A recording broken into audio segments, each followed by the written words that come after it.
যদি নাই নাই মোৰ কোনো ভগৱান নাই মাত্ৰ মই কাঞ্চনজঙ্ঘা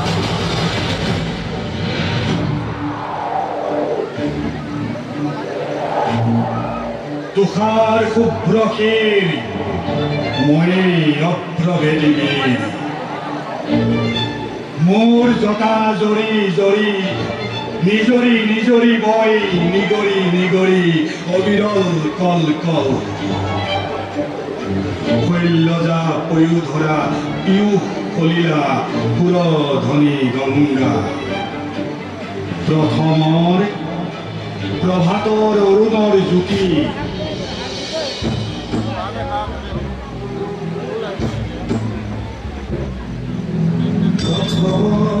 প্রভাতর অরুণর জ্যোতি অনন্দ্রী জুড়িব আলোক নৃত্য করি দিয় পাই বিশ্ব রঞ্জন দুটি মোরে পাখে পাখে গাই কিশোরী বালিকাই আলোক বোধন মহাবী খদিয়াই খদিয়াই মেরি বিদায় গানে দিগন্তর মুখরি উদয় আলো অস্তার বর্ণন বৈচিত্র সোনাময় কাসুমের কাছে প্রহেলিকা মই আছে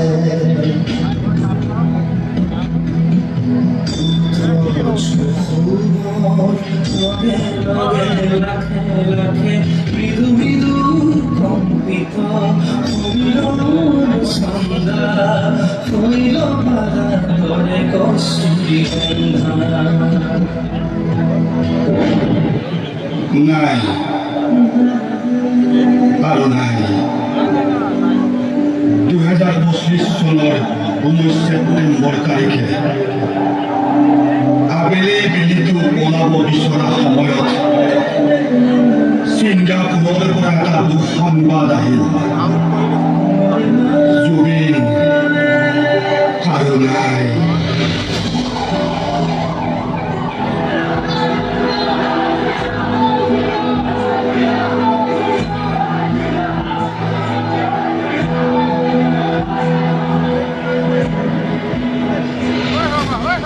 খবৰটো বিয়পি পৰিছে সাগৰৰ বুকুৰ পৰা গাঁৱৰ প্ৰতিটো চুকে কোণে মানুহৰ মুখে মুখে কিন্তু কোনেও যে কথাটো মানি ল'বলৈ সাহস কৰা নাই সকলোৱে নিজকে প্ৰশ্ন কৰিছে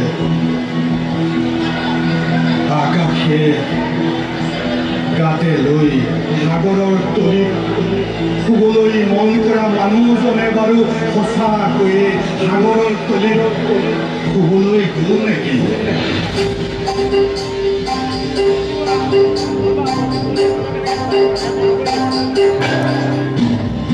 আকাশে গাতে নগৰে মন সাগৰ তলিত পৰে মন মনৰ চিলা বহুৰুৱাই জীৱনে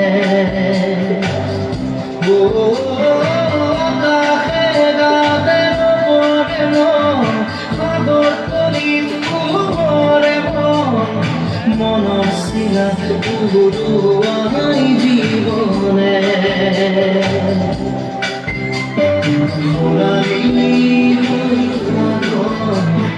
তোমার মোরে খবর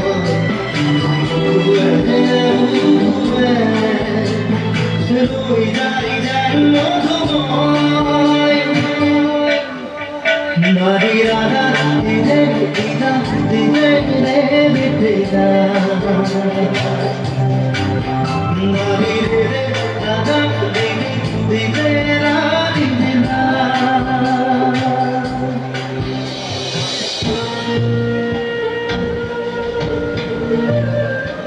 হ'ব পাৰে হ'ব পাৰে তোমাৰ বাবে পৃথিৱীৰ ধূলি সাগৰৰ তলি মধুময় কিন্তু কিন্তু তুমি নথকাৰ অনুভৱে গোটেই পৃথিৱীখন তৃপ্ত হৈ পৰিল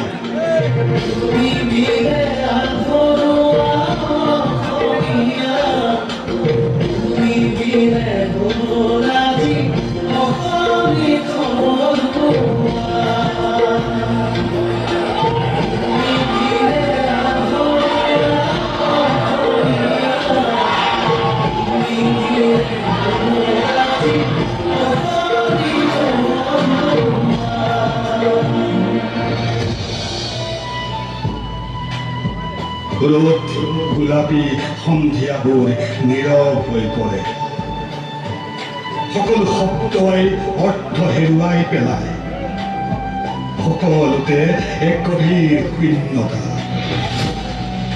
আৰু নিঃশব্দতাই গ্ৰাস কৰি পেলালে আকাশে বতাহে গছ লতিকা বায়ু পানী চৰাই চিৰিকটি কোনেও মানি ল'ব পৰা নাছিল জাতিটোৰ প্ৰাণৰ স্পন্দন হিয়াৰ আমঠু আমাৰ মাজত যে আৰু নাই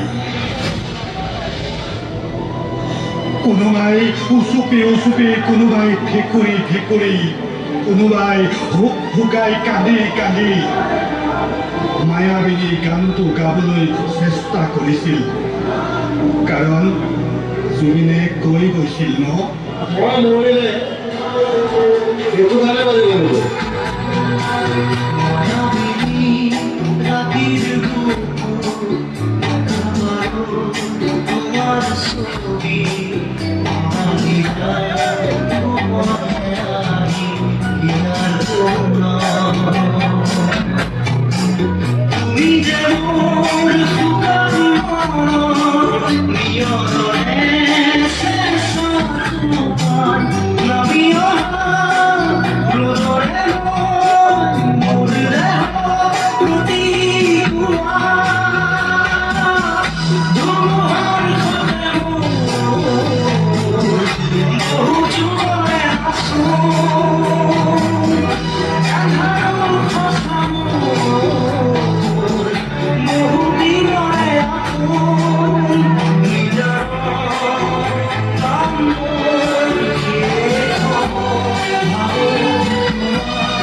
মই কাকো খাতিৰ নকৰো বুলি তুমি তোমাৰ কথাক সাৰথি কৰি দিগন্তৰ সিপাৰলৈ গুচি গলা আৰু আমাৰ মাজত অপূৰণীয় অভাৱৰ বীজ সিঁচি থৈ গলা কিমান উতলিম আৰু অভাৱৰ বীজ এতিয়া গানৰ মাজত তোমাৰ অভাৱ কথাৰ মাজত তোমাৰ অভাৱ সুৰৰ মাজত তোমাৰ অভাৱ অভাৱৰ এটা প্ৰতিবাদী কণ্ঠৰ মনত ৰাখিব আমি নতুন প্ৰজন্ম হয় আমি ইচ্ছা কৰিলে দেশ চলাব পাৰোঁ জ্বলাব পাৰোঁ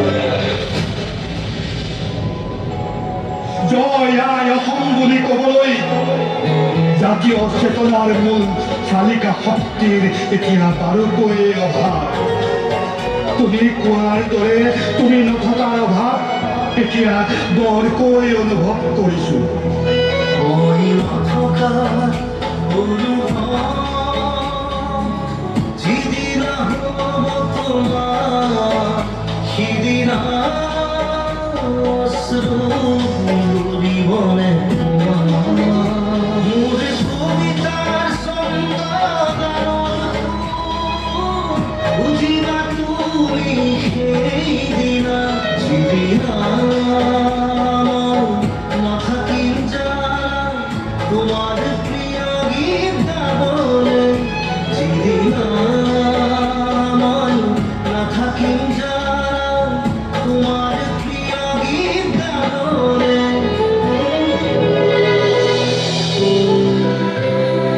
মৃত্যুৱে কেৱল মানুহ কাঢ়ি লৈ যাব পাৰে কিন্তু শিল্পীৰ সৃষ্টিক কেতিয়াও কাঢ়ি লৈ যাব নোৱাৰে অনামিকাৰ পৰা আৰম্ভ কৰি বৰগীত, বনগীত, বিহুগীত, নিচুকনি গীত, টোকাৰী গীত, দিহানাম, বিয়ানাম আৰু যে কিমান সোণৰ অসমৰ পৰা আৰম্ভ কৰা সাংস্কৃতিক বিপ্লৱ বিশ্বজনীন মাত্ৰা প্ৰদান কৰা হে শিল্পী, তোমাৰ বাবে মৃত্যু সহজ, কিন্তু আমাৰ বাবে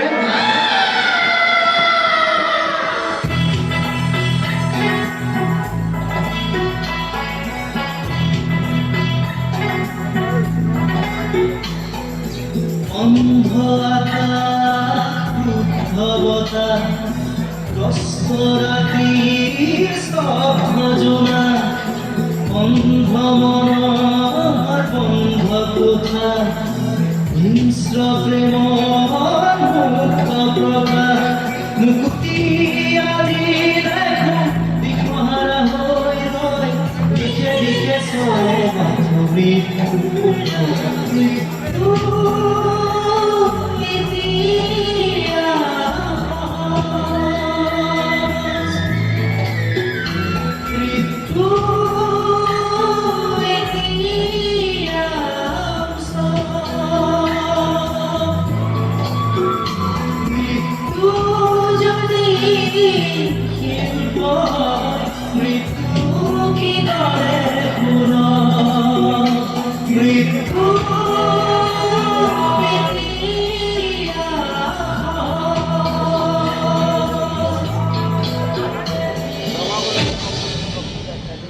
অভাৱত স্বভাৱ নষ্ট কৰিলে নহ'ব। সংকটৰ ধুমুহাই আমাৰ মাজত জুবিনৰ চিন্তাধাৰাক কলুষিত কৰিবলৈ অপ্ৰাণ চেষ্টা কৰিব পাৰে। মুখাৰ আঁৰত থকা মুখবোৰে যেনেকৈ হাঁহি হাঁহি আল ফুলে সাধু কথা কৈ কৈ অভিমন্যুৰ দৰে আগুৰি জুবিনক সৰবিদ্ধ কৰি নাই, তুমি যে এতিয়া আৰু নাই, আছে মাথো গেলা মগজুত কিল বিলাই থকা কিছুমান নেগুৰীয়া সুখ।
মই এজন ৰজাৰ দৰে জীয়াই থাকোঁ আৰু এজন ৰজাই নিজৰ ৰাজ্য এৰি যাব নালাগে। ঘেণ্টা, মই কাকো খাতিৰ নকৰোঁ। মই গুপ্ত, মই কাঞ্চনজংঘা। যাৰ নাম থাকে তাৰ বদনাম থাকে। আনৰ মুখত হাঁহি বিৰিঙাব পাৰিলে ঈশ্বৰ সেৱা কৰা হয়। কোনে কৈছিল? কাৰ আদৰ্শ আছিল? পাহৰি গ'লে নহ'ব। জাতিটো জীয়াই থাকিবলৈ হ'লে আমাৰ কোনোবাই পাহৰিব খুজিলেও সোঁৱৰাই দিব লাগিব। সেয়া আমাৰ হিয়া ৰামতো মুখৰ কথা নাছিল, তেওঁৰ আদৰ্শ আছিল।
বিনম্ৰভাৱে প্ৰকৃত শ্ৰদ্ধাঞ্জলি।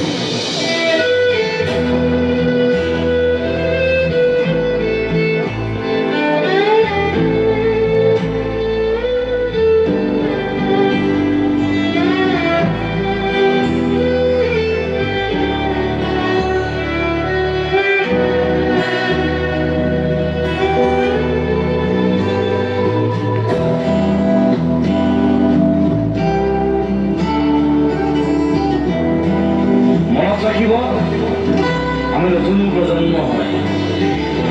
আমি ইচ্ছা কৰিলে দেশ চলাবও পাৰোঁ, জ্বলাব পাৰোঁ।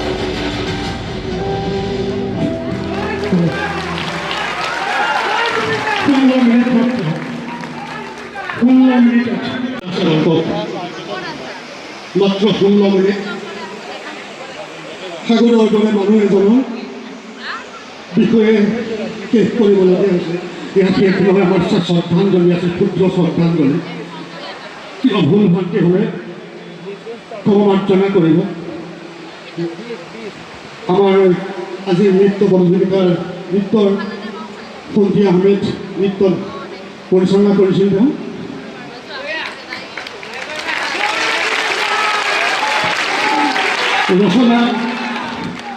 ৰচনা পৰিচালনা আমাৰ দ্বাৰা হৈছিল। কিবা ক্ৰুটি লৈ গ'লে ক্ষমা কৰি দিব। ধন্যবাদ।